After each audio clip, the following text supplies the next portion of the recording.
কি গো মাম্মা আজকে কি খাচ্ছ?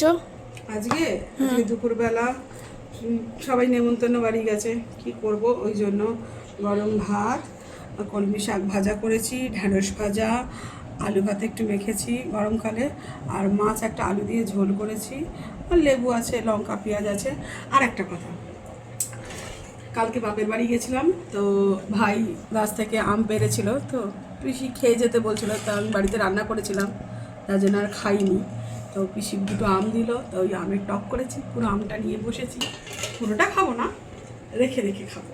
আমের টকটা খেতে ভালোই লাগে, খাওয়ারের শেষে একটু না হলে ভালো লাগে না। চান করে উঠেছি, শাক আগে খাবো না, আগে ঢ্যাঁড়স ভাজাটা খাই। বা শাক দিয়ে ভাত খাবো।